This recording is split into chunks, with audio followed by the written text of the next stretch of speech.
Regina King for Cadillac Escalade. When people ask, Regina, do you like to compete? I say, bring it on. Those are the moments that drive you to achieve more. And when you win, you keep reaching higher. To me, that's what the Cadillac Escalade represents. It's always evolving in technology, in design, everything. Because success isn't the end, it's just the first step to what comes next. The 2021 Cadillac Escalade. Never stop arriving. The Cricket Badger Podcast IPL Daily, in association with Moonrise Cricket, Indian Premier League 2020 13th edition. Every day, every game, every spill, every thrill, every triumph, all the way to the IPL trophy.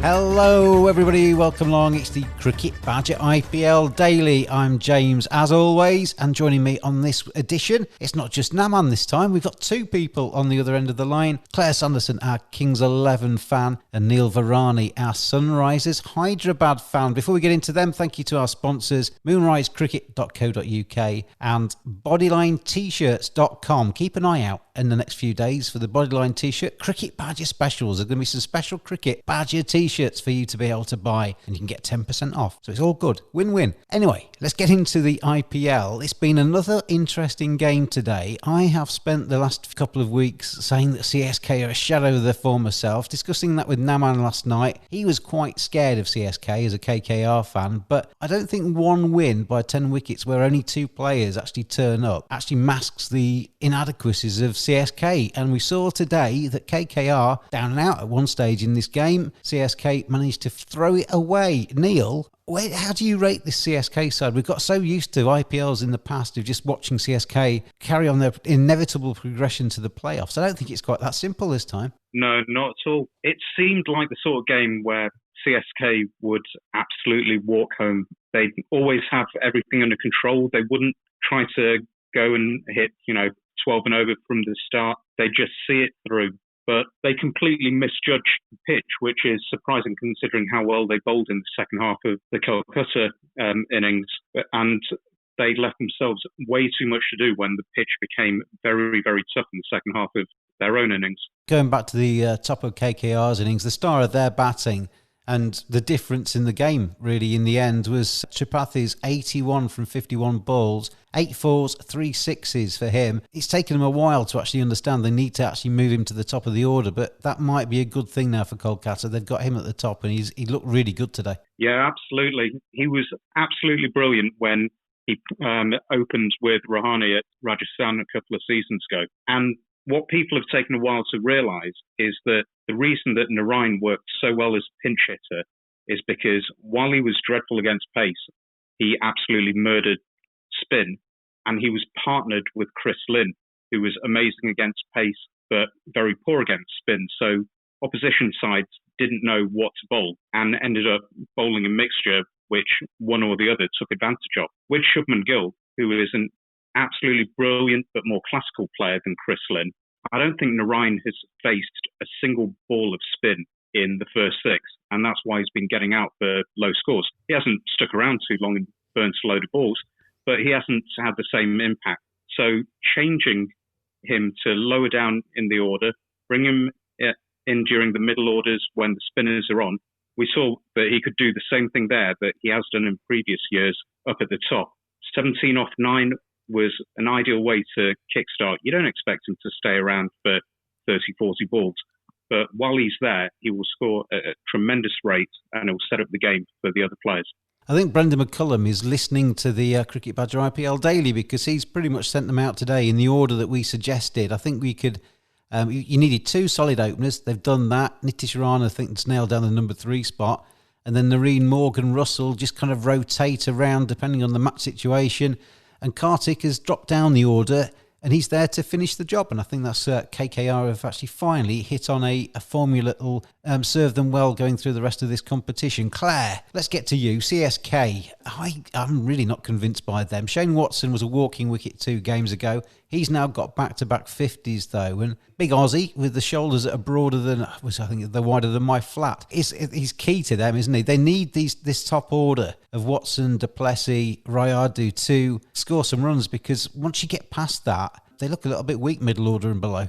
Yeah, definitely. I mean, looking down the batting order, definitely opening up with Watson and Du Plessis is the right thing to do. Rayudu coming in strongly, but then after that, nobody else really showed up. Or was the bowling it took the game away from him? So Watson, 2 really strong performances. And I think there's been a lot of reliance on Du Plessis to get some big runs at the top. He didn't fire this time, and so they just didn't get that start that they've had that's really seen them through. And obviously in the last game, it was all Watson and Du Plessis. So the rest of the batting order have had a little bit of a break. So they had to kind of come back and see what they could do. And they didn't really do much, did they? We see that quite a bit sometimes in T20 tournaments, Claire, where you get a team that has a really powerful number 1 and number 2, and they do all of the damage. But then if they suddenly have a little bit of a dip, all of a sudden you get the middle order coming in that haven't actually played properly for some time. I think we're seeing that with CSK now, the middle order. I mean, with all due respect to Sam Curran,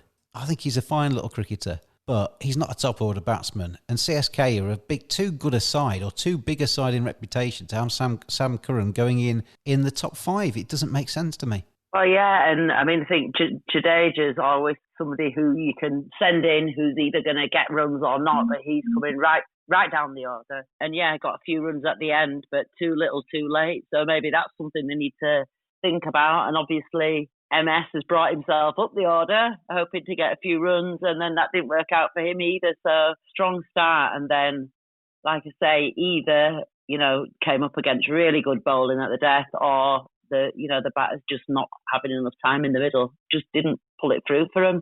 I was really surprised, when I saw the chase start. I thought, oh well, this is a bit of a, it's going to be a runaway again. But it wasn't to be. I thought KKR really hung in there and clever with the bowling changes and shared the wickets about. So really strong performance apart by them. Claire, the final point on KKR, Pat Cummins, who is their $3 million man. I saw a stat earlier that when he bowls well, and I know you don't have to bowl well to get hit in T20, but when he's been economical at the top of the innings for KKR, they've won matches. When he's gone for a few, he's set the tone, and they've not won matches. He was none for 25 off his 4 today, economy rate of just over 6. Now, that's a really good return these days in T20 cricket. He's crucial because, looking at the rest of their bowling lineup, he's quite inexperienced apart from Narine and Russell when they use him. But Pat Cummins, they've obviously invested in him and they need him to turn up, and he's starting to do that now for KKR. Yeah, for sure. A really strong performance by him today with the bat and with the ball. Really useful runs at the end with the bat. And then, like you say, leading the way with the bowling. Although he didn't take any wickets, he didn't need to with, the economy 6-ish. So, really strong from him. And like you say, to have somebody, a world-class bowler with experience and then just to bowl the others around him. I thought, clever bowling changes, definitely.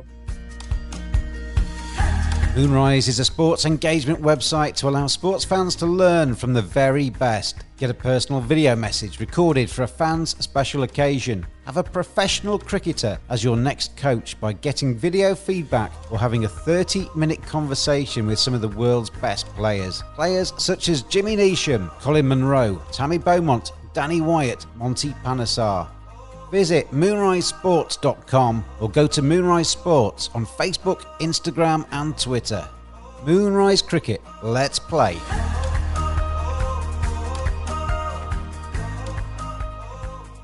It is time to pick our Moonrise moment of the match, and you've been watching this one, Neil. What was the one moment? What's the one moment you'll remember from this game? What was the pivotal passage of play, or the funny moment, or the outstanding piece of fielding that'll stick in your mind? It wasn't a pivotal moment as far as the game went, but Sunil Narine losing his wicket to a frankly ridiculous relay catch between Jadeja and Du Plessis. I think Jadeja was sliding into the boundary as he threw it up to Faf. But that was an unbelievable piece of fielding by Jadu initially, and then Faf to have the presence of mind to get himself in the right place to take the relay. Thought that was absolutely wonderful. On those relay catches, sometimes I think about that. You see the guy doing the incredible athleticism to initially take the catch and then to throw it back in field. And I'm thinking, if I was the bloke that was stood in field, just having the ball lobbed back to me, I'd be absolutely scared to death that I dropped it after he'd done all the hard work. But they're fantastic now, aren't they? On the boundary, some of the fielding that we see in this tournament and others is incredible. Claire, your Moonrise moment of the match today? That sounds like one that I need to be looking up because, I was at work, so I haven't seen that one. And I haven't seen that much of the game. But for me, looking down the batting and the bowling, the one star who's really shone out is Tripathi opening the innings and getting 81, which is really the difference between the two sides. So I'd have to go for that one. I agree as well. I mean, Rahul Tripathi, we've been calling for him to open the innings on this podcast, but there's a big difference, isn't there, between people calling for you to do that and then taking your chance when you're given the opportunity. And he's man of the match today out there in the UAE. So, a really good call for him. I think if I had to pick one, I'd probably go for the loss of MSD's wicket, because I think when MSD is still at the crease, CSK still believe. As soon as he was out, I think their heads dropped, and I think that was when the moment they lost the game. But I think in terms of my adjudication on today's Moonrise moment, I'm going to go with Neil's. The relay catch that saw the end of Sunil Narine, caught du Plessis, bowled Sharma for 17. Doesn't quite tell the full story of how he was out. Definitely look up that catch, Claire, because it's worth having a look at. And that is our Moonrise moment of the match today. Want to get your game the very best it can be? The future of coaching. Talk to a pro. 30-minute video conversation. Video analysis from players at the top of their game. Video shout-outs. Get a personalised message from a pro. Great for birthdays, congratulations messages, a prank, or a simple hello. Visit moonrisesports.com or go to Moonrise Sports on Facebook, Instagram and Twitter. Moonrise Cricket. Let's play.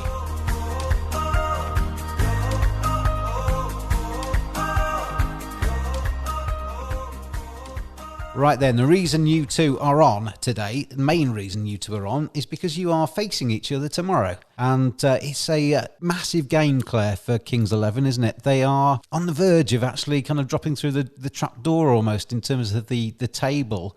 They need to get back into winning ways, don't they, to keep some kind of confidence that they can do something later on in this tournament.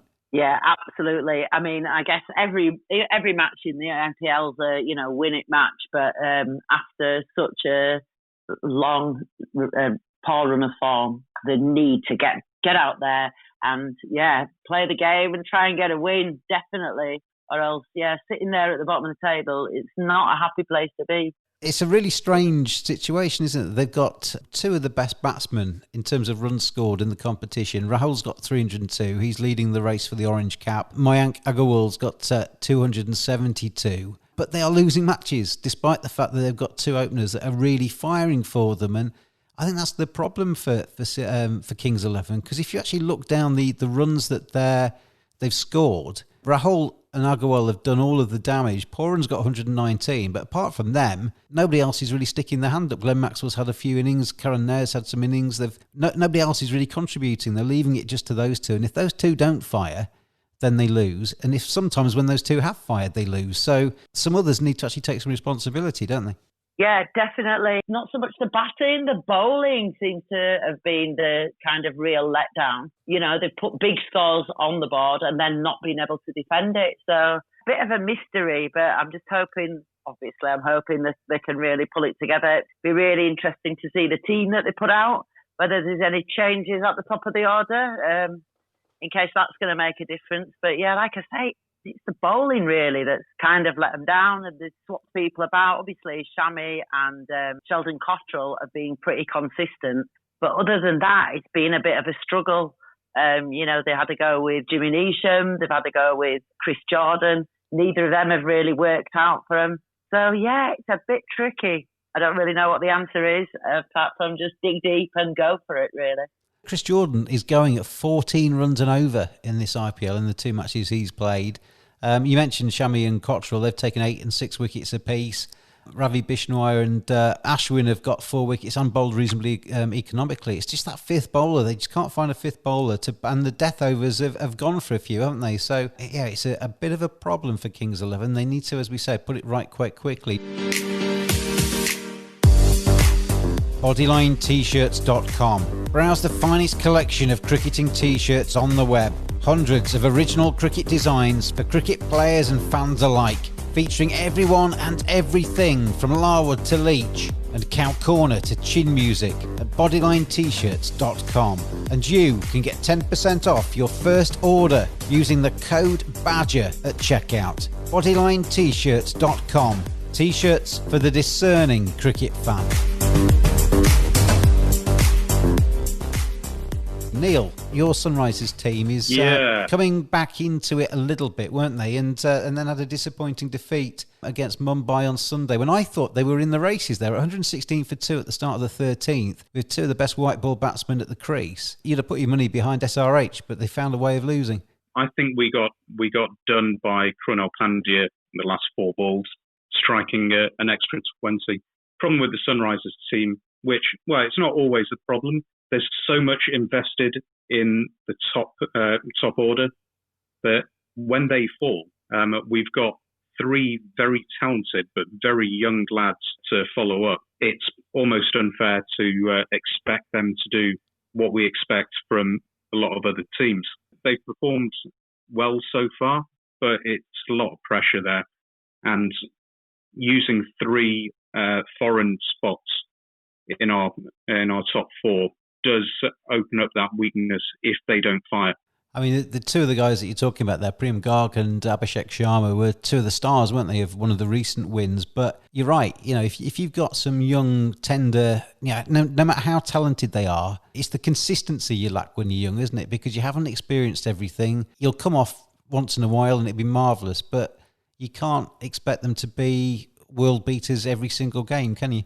It's the mentality and the mindset. When you've played the game for a number of years, you get a little bit jaded. You've seen everything happen before.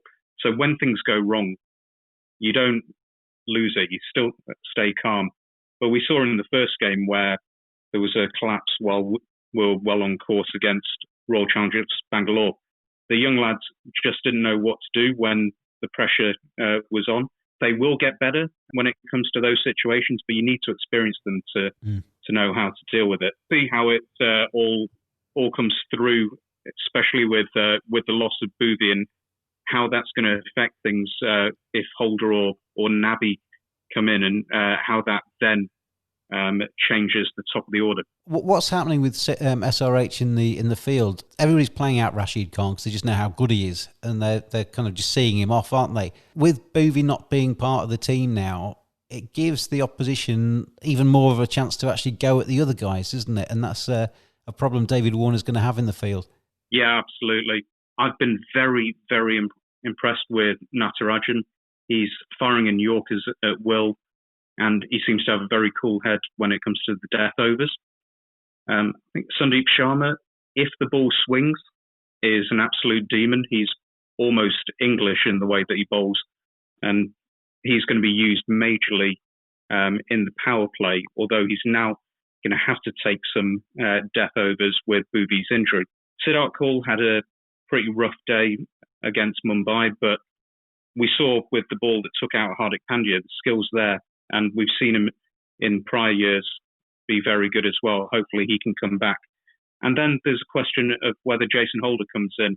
Watching him play in the CPL, he's very line and length. He'll do an extremely economical job in the power play, but that's not going to help our death bowling where Boothie has excelled in the past. So I'm going to be very interested to see what Trevor Bayliss comes up with. Otherwise, we may have the same issues that we've seen Kings XI have in the last few games. I don't like line and length bowlers when it comes to T20 because batsmen know where they're going to pitch it and they can actually almost plan their shots in advance, can't they? If you're always going to be on a dime, batsmen can get ready for that. Claire, just coming to you for Kings XI for a final word on them. Or rather, looking at your opposition tomorrow, SRH, where do you see the main threat? What are you worried about as far as Kings XI are concerned, other than the fact that Kings XI aren't winning? What are you worried about with SRH? I guess, it's that firepower at the top of the innings. It'll be interesting to see, like you say, if that top order stays the same with the overseas players. But I think if they get off to a good start and they get away, then that's going to be the problem. And also, like we said before, it's the death overs. So again, who's going to be around at the end and who's going to bowl those overs? And it's going to be an interesting one. One that I'll be watching very keenly, obviously, but it's all about that, just getting the orders right, I think, and getting the right team out there for both sides, in fact. Absolutely. Yeah, absolutely. Yeah. Neil, for you, when you look across at the Kings XI dugout, what would worry you as an SRH fan? I think this game is going to be decided during Sunrise's power play. If we can get through that with a decent score without losing too many of Warner, Bairstow, Pandey, Williamson, then we can possibly take advantage of what has been a softer underbelly. With due respect to the other bowlers, I think Punjab's main threat is Sheldon and Mohammad Shami up at the top. So if we can get through those and also have those two bowlers bowl 2, maybe 3 of their spell, then it could leave Punjab a little bit light at the end. We've seen Chris Jordan go the distance over both games he's played. He could be someone that we take advantage of if he plays. Jimmy Neesham the same. If we can get through Sheldon and Shami, then we've got a really good chance. And the fact that it's not Sharjah, which is not a ground that favours our team makeup.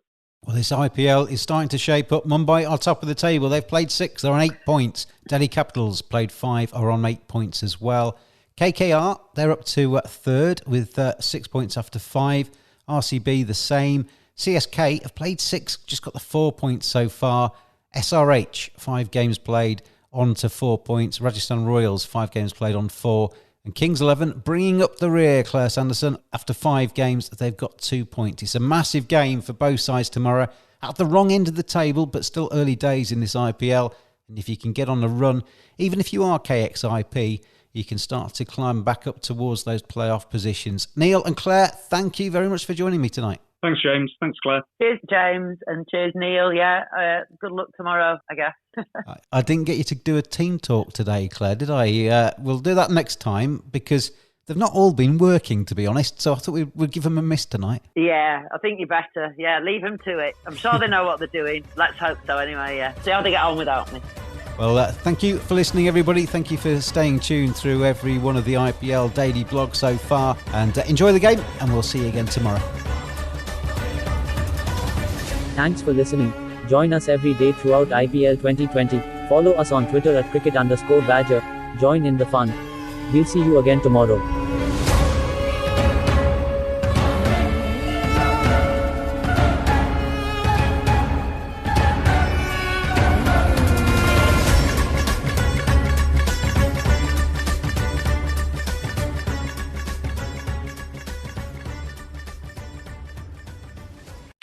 Regina King for Cadillac Escalade.